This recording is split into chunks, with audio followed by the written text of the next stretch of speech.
Okay, so we are ready to get started.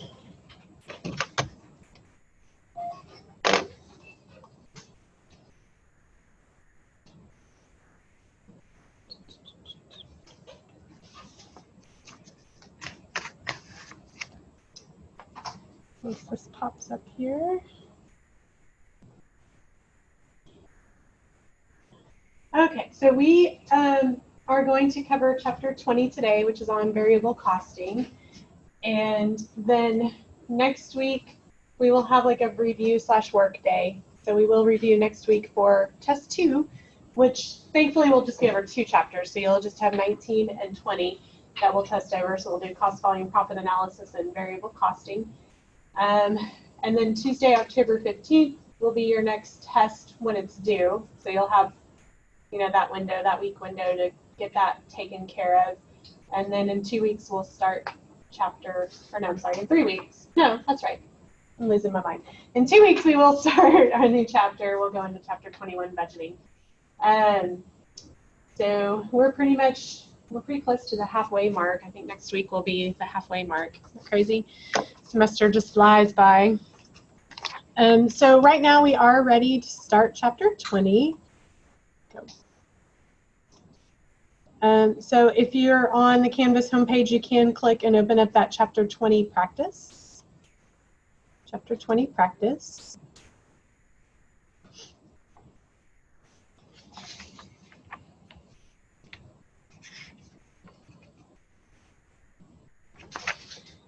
So in this chapter, we're really focusing on variable costing versus absorption or full costing. So we just have like 3 exercises, but as you can imagine, some of them are a little more lengthy. This first one's kind of shorter. So for financial accounting purposes, we always did absorption costing, which is considered full costing. So when you are calculating income, you took your sales minus cost of goods sold, and that equals gross profit, right? And then from gross profit, you subtracted out like any selling and administrative expenses to get to your income from operations. And that's illustrated at the top there on your notes, where I kind of just broke down the difference between absorption costing and variable costing. So absorption costing, all the product costs goes into the cost of goods sold. So you have direct materials, direct labor, overhead, and that overhead was both variable and fixed overhead. So all of those costs go into the cost of goods sold. And then selling administrative expenses are taken out of that to get your income. So selling and administrative expenses are period costs or period expenses, and those are both fixed and variable. Okay. Yeah, chapter 20 practice. Is it being special?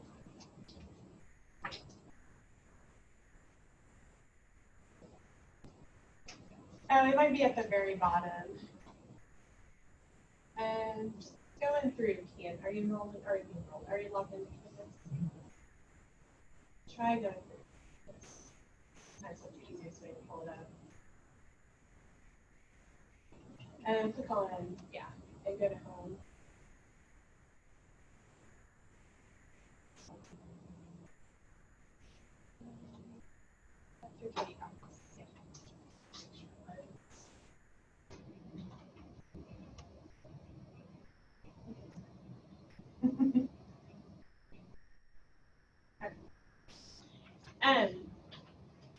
So absorption costing is required in financial accounting to comply with GAAP, those generally accepted accounting principles, and for tax reporting. So from the financial aspect, for reporting purposes, we use absorption costing.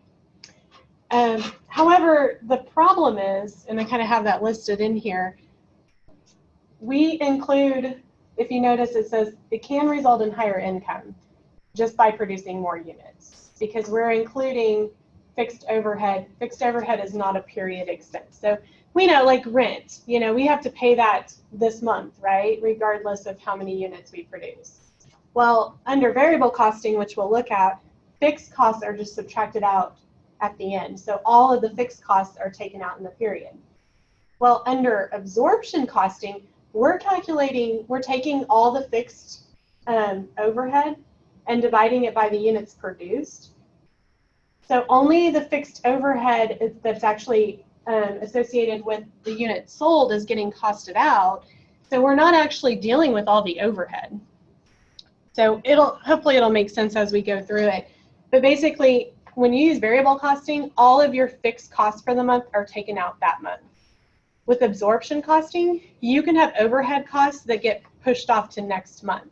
And that's because those overhead costs are in our ending inventory balances. So if we produced 5,000 units, but only sold 2,000 units, we're only costing out the fixed overhead for 2,000 units. So the remaining 3,000 is still in ending inventory, and that cost gets pushed to the next period, okay, which is a problem. So it's fine for financial purposes to use absorption costing. That's what they want to, because eventually it evens out and it's comparable. But when we're making decisions, you know, production decisions and sales budgets, well, it would make sense, right? If you were producing more and it was resulting in a higher net income, you would just produce more, right? But we're just pushing those costs off to the next period, because in order to actually make an actual profit, we need to sell more too, okay? So under absorption costing, just producing more units results in what appears to be a higher net income. But if we're not selling more units, then we're not actually making more profit, okay? So for management decisions, we use variable costing, okay? So variable costing, we're going to calculate a variable cost of goods sold first. So we're still taking sales, which should be the same under any method or either method, and then we're subtracting out the variable cost of goods sold. Well, that's materials, direct labor, and variable overhead, okay? Then we get what's called a manufacturing margin. From that manufacturing margin, we subtract out our variable selling and administrative expenses to get our contribution margin.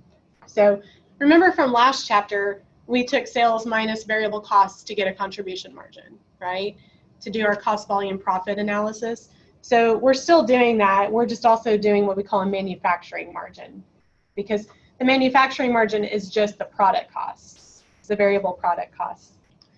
So once we get a contribution margin, we then subtract out our fixed manufacturing and our fixed selling and administrative to get to income from operations. So at the bottom, it kind of tells you what happens. Basically, if the units we produce equal the units we sell, so if we produce 3,000 units and we sell 3,000 units, our income from operations is going to be the same under both absorption and variable costing. However, as you can see from like the chart below, when units produced are greater than the units sold, absorption results in a higher net income, okay? And that's because, as I wrote, only the fixed overhead for those units that are actually sold are costed out in cost of goods sold. So ending inventory holds some of that fixed overhead costs. So we have rent, depreciation, some of those costs that we had to pay this month that are actually not expensed out this month, okay? If units produced are less than the units sold, then variable costing has a higher income, okay? So that kind of makes an impact. So really, when we're looking at variable costing, we actually have to sell more units to make a profit, which sounds like common sense, right? But on paper, under absorption, again, just producing more units, even though we're selling less, actually looks like we made more income, okay? So those are the underlying concepts in this chapter. So we're going to be calculating the cost of finished goods inventory in this case, in this first one, and then we're going to be looking at income statements under both methods to see how they differ, okay? So this very first example just said at the end of the first year of operations, 6,400 units remained in the finished goods inventory, okay? And then they give us unit manufacturing costs. So per unit, it costs $75 in materials, $35 in labor, fixed factory overhead 15, variable factory overhead 12. So they're giving it to us in units. It says determine the cost of the finished goods inventory reported on the balance sheet under both absorption and variable. Okay. Well, if we were to add up the absorption costing, the costs in any inventory, absorption costing is all product costs. So absorption costing is including materials, labor, both fixed and variable overhead. Okay. So the product costing, or the cost of the finished goods inventory under absorption costing, is going to be all for unit costs. Okay. So what I would do to calculate absorption costing, the cost of the finished goods inventory, well, first I want to calculate my cost, my production cost per unit. So I add them all up, right? The total under absorption costing is, it would be what, $137 per unit. That's our production cost. And we had 6,400 units remaining in inventory. So we would take 6,400 units times $137 per unit. So what would be my ending cost of finished goods inventory? Very good, 876,800. Okay, 876,800. So that's what's left in finished goods inventory. That's the cost left if we had 6,400 units remaining. Okay. Well, under variable costing, our product costs, we are not considering that fixed factory overhead. Our manufacturing costs are direct materials, direct labor, and variable overhead. Okay. So fixed, we're going to cost out the full amount of fixed later. So the cost of finished goods inventory for variable costing, we would take materials plus labor plus variable overhead. It'd be $122 times the 6,400 units. So that would be 780,800. 780,800. So again, these are the costs that are in the finished goods inventory. So those costs are going to be pushed off into the next period, right? Because they're ending inventory. They become beginning inventory for next period. So as you can see, absorption costing method leaves a higher amount in ending inventory because it includes that fixed overhead per unit. But we know we have to pay fixed costs monthly regardless of production, right? We have to pay rent, depreciation, maintenance. All of those costs have to get paid regardless of how much we sell or how much we produce. Okay. So that's just illustrating ending inventory. Any questions on that one? That one's pretty quick. And the next one's actually comparing income statements under absorption and variable. So again, you know, here if you use your notes, we're kind of following those structures for our income statement. So our top one under absorption, let's see, we have Shawnee Motors assembles and sells snowmobile engines. The company began operations on August 1st and operated at 100% capacity during the first month. So in this situation, we sold 2,000 units and we made sales of 600,000. Production though, production costs are based on producing 2,400 units. So in this period, we actually produced 2,400 units and we sold 2,000. Okay, so we have materials, labor, variable, and fixed overhead. So those are our production costs. And then we have selling, both variable and fixed. They want us to take this information and put it into income statements. Okay, so when you do income statements, well, what do I always start with? What goes on the first line? Sales, right? Good. Sales they've given us, right? They told us sales were 600,000. Sales are going to be the same under both absorption and variable costing. So sales is the same. Bless you.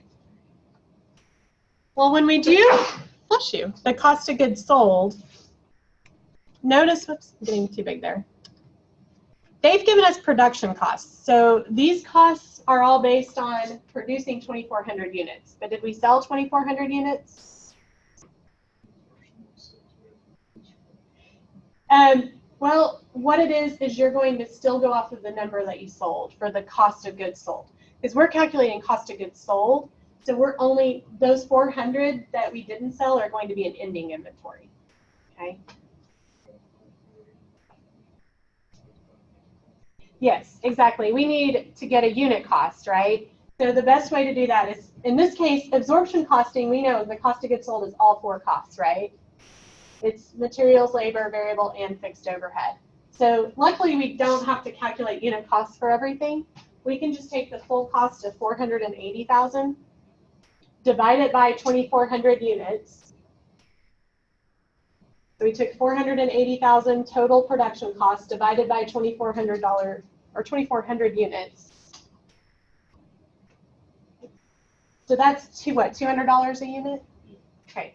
So under absorption costing, the cost of goods sold is $200 per unit. And we sold 2,000 units. So $200 a unit times 2,000 units sold. So our cost of goods sold is what, 400,000? Okay. So you always want to do cost of goods sold off of the number of units that we actually sold. Okay. That's where it gets a little tricky. And then we subtract to find gross profit. Sales minus cost of goods sold equals gross profit. That one's nice and easy, right? 200,000. And then we just subtract out our selling and administrative expenses, which these are the total amounts, okay? Because these are the period costs, right? So those selling and administrative expenses under absorption costing, we're just taking the full 72,000. So 72,000, take that out of there. So income from operations should be 128,000. 128,000.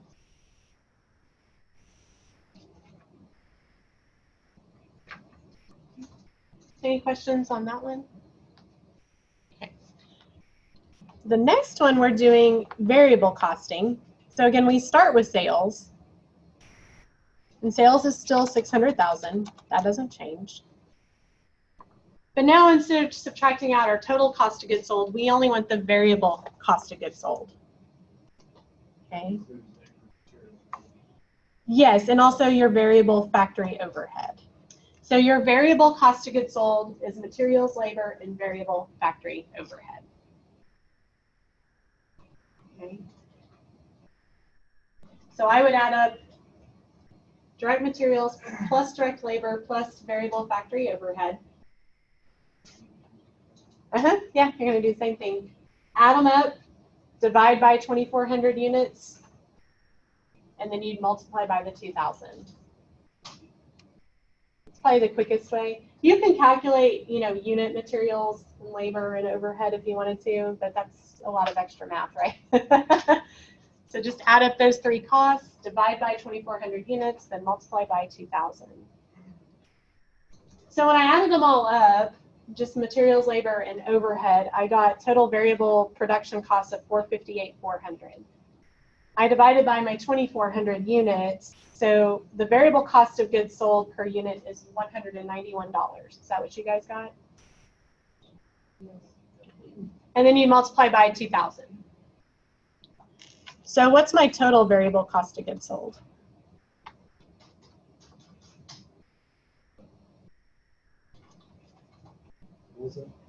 What's your total? Yeah, 382,000. 382,000.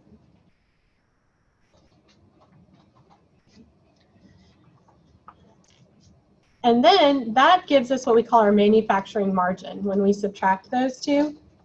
So it'd be 218,000 when I subtract them out. That gives us our manufacturing margin.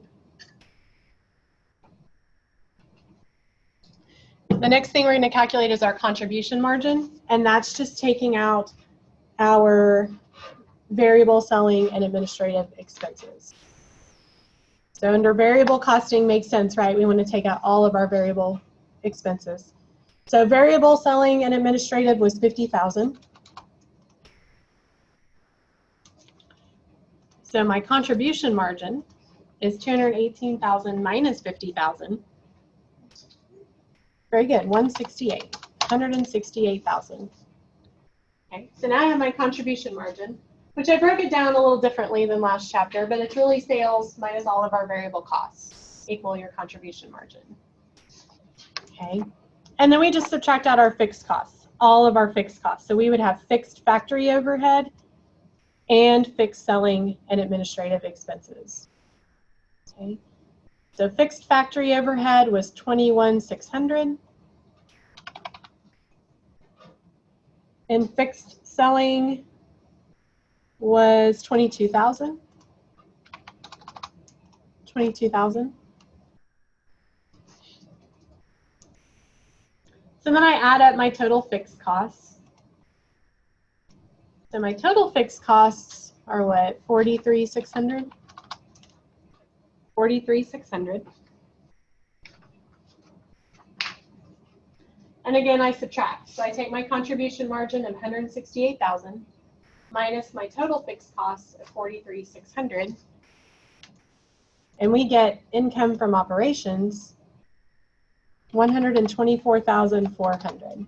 $124,400.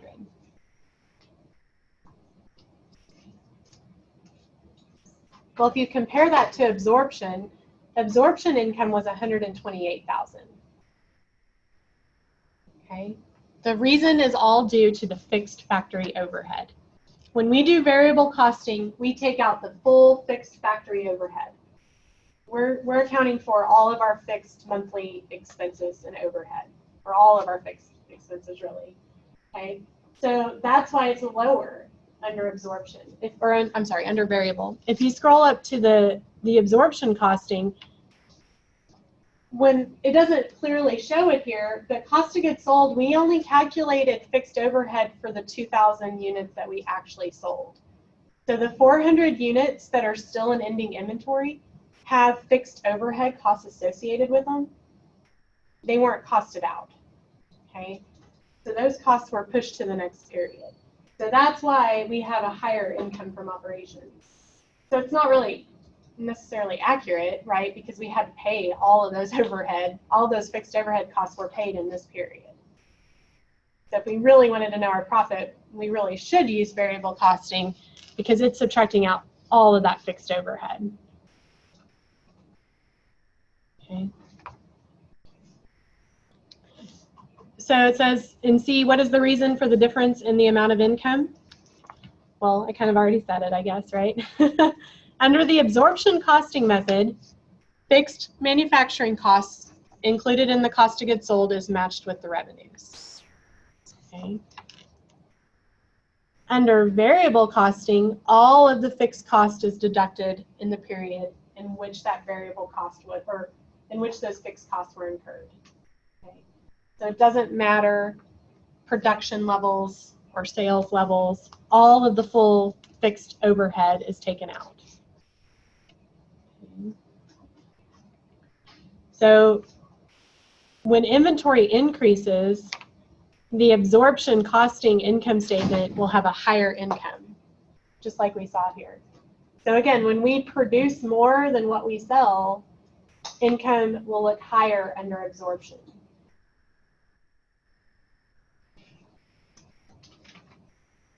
Any questions on that?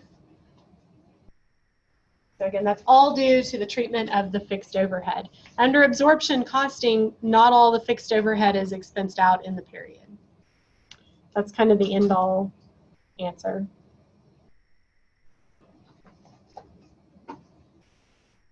Any questions? You guys good? Totally lost? Totally fine? In between? We're good. Okay. All right. See, we're moving pretty quickly, aren't we? Okay. So the last one, we're really doing a similar stuff. There's just some more calculations. We're still doing income statements, but on our income statements, we're actually going to show our ending inventory amounts too. Bless you. So that's really the only difference, is we're going to break down the cost of goods sold into both cost of goods manufactured and ending inventory. So it's really the same end game. We're still calculating income from operations, but I just wanted to show you what it looked like with the ending inventory. Okay. So during the first month of operations ended July 31st, Yosan Incorporated manufactured 2,400 flat panel televisions, of which 2,000 were sold. It's the same amounts we dealt with last time, only different numbers. So in the month we had 2.15 million in sales, and then they give us our manufacturing costs and our selling and administrative expenses.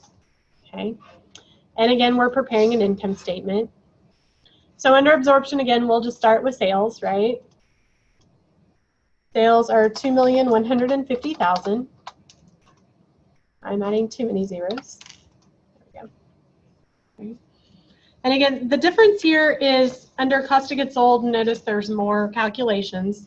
So we're actually going to look at the total cost of goods manufactured, and subtract out the ending inventory. Okay. So we're actually going to calculate our total cost of goods sold by taking the total cost of goods manufactured minus the ending inventory. So it's just breaking it out, but I think it helps us to see how the different costs, how the ending inventory costs change under the different methods. So the good news is the cost of goods manufactured, well, that's production cost, right? That's our full manufacturing cost. So when it's asking for the cost of goods manufactured under absorption, they already give us that. It's the 1,824,000.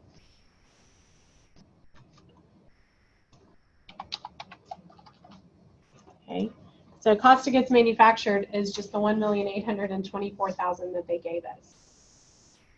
We do have to calculate ending inventory though, don't we? So we still have to calculate the cost of goods manufactured per unit.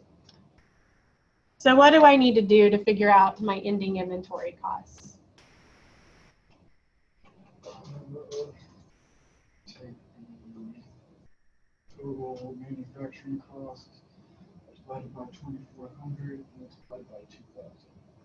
Very good. We're going to take, well, we won't multiply by 2,000, but you're on the right track. We want just the ending inventory. 400. Oh, yeah, good. Yeah. I know, it's like. Yeah, I did that wrong. It's like, I did it right. I said it wrong. I do that a lot.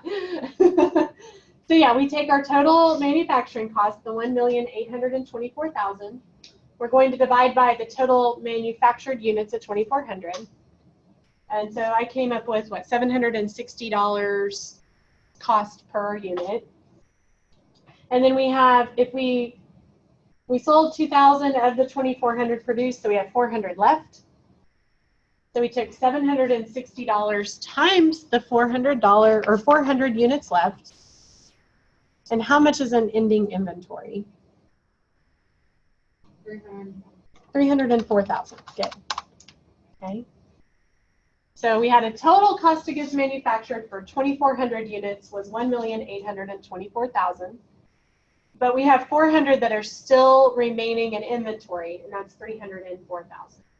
So we just take cost of goods manufactured minus that ending inventory, and that gives us our total cost of goods sold, which is what, 1,520,000. And those were, if you remember back on, like, what was it, chapter 17, we were balancing, finished goods account. That's really what this is, where we took our cost of goods and manufactured,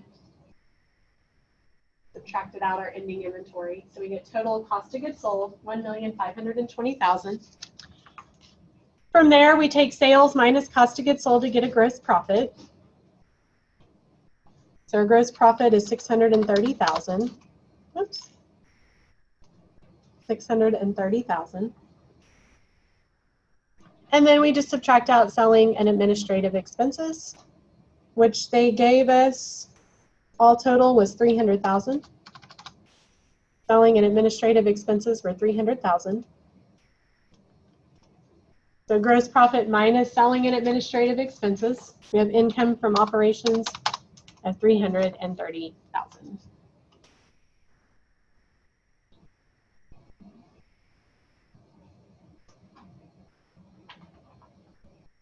So again, we're just breaking down cost of goods sold, separating out cost of goods manufactured and the ending inventory. Again, that ending inventory is going to hold some fixed overhead costs under the absorption method. okay, that we're not dealing with under absorption costing. Any questions on that? Okay, well, the last part is doing the variable income statement. So we would start with sales again, which is $2,150,000. Okay. Under variable cost of goods sold, we will have variable cost of goods manufactured and inventory as of July 1 or July 31st. Sorry. Okay. Well, what is my variable cost of goods manufactured? What would be my variable cost of goods manufactured?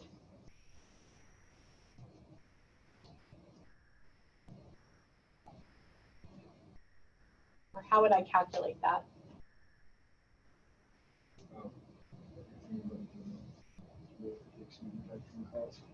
Very good. It would be all of my manufacturing costs except for that fixed manufacturing cost. So I would add up materials, labor, and variable manufacturing. So 960,000 plus 420,000 plus 156,000. So my total variable cost of goods manufacturing should be 1,536,000. 1,536,000. Okay. And then for my ending inventory, again, I would need to calculate a variable cost of goods manufactured per unit. So I would take that 1,536,000, divide it by 2,400, and you should get $640 per unit. And then I multiply by the 400 units in ending inventory. So when you're all said and done, you should have $256,000 in ending inventory. Okay, 256,000. Oh wait, yeah, no, that's right. Sorry, I thought I was looking at the wrong one for a minute. Getting myself all confused. So my total variable cost of goods sold. Total variable cost of goods sold, I would take 1,536,000 minus 256,000. So 1,280,000. 1,280,000. So my manufacturing margin, I take sales minus variable cost of goods sold, and that would be 870,000. 870,000. And then I need to subtract out my variable selling and administrative. Variable selling and administrative expenses, which they gave me. Very good. 204,000. So then my contribution margin, that's a nice number, isn't it? 666,000.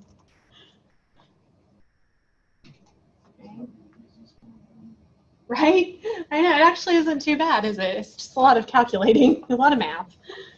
I do think these two chapters are probably easier, more like math and formula driven than the others, where you're doing a lot more journal entries and processes. And then we just do our fixed costs. So we have fixed manufacturing costs, and we have fixed selling and administrative costs. Well, again, we're subtracting out all of them, right? Very good. 288,000. 288 for fixed manufacturing, and 96,000 for selling and administrative. So then we add up our total fixed costs. So what's my total fixed cost? 384,000. And then last but not least, we want our income from operations. So I'll take our contribution margin of 666,000 minus total fixed cost of 384,000. And we'll get 282,000. 282,000.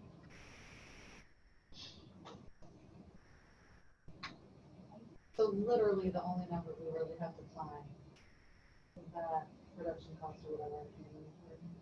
Yeah, really what you're calculating is like your variable cost per unit and then, or variable production cost per unit and your cost of goods sold per unit. Yeah. And just follow them. Mm-hmm.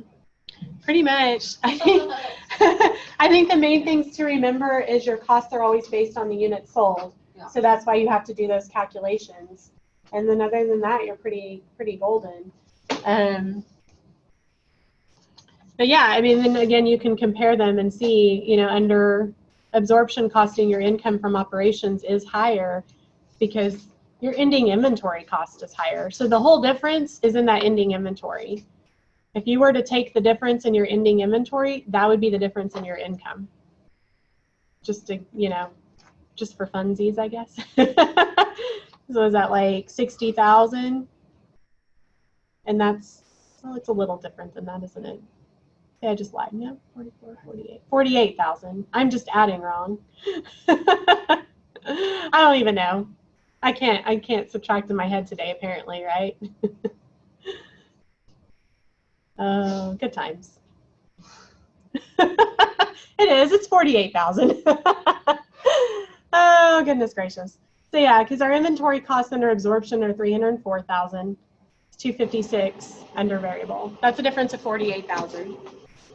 And that's the difference in your income levels between the two. So basically what it's showing, again, the end game is absorption costing carries over 48,000 of fixed overhead is being pushed to the next period. No. Any questions? Calculus. I would like to say yes.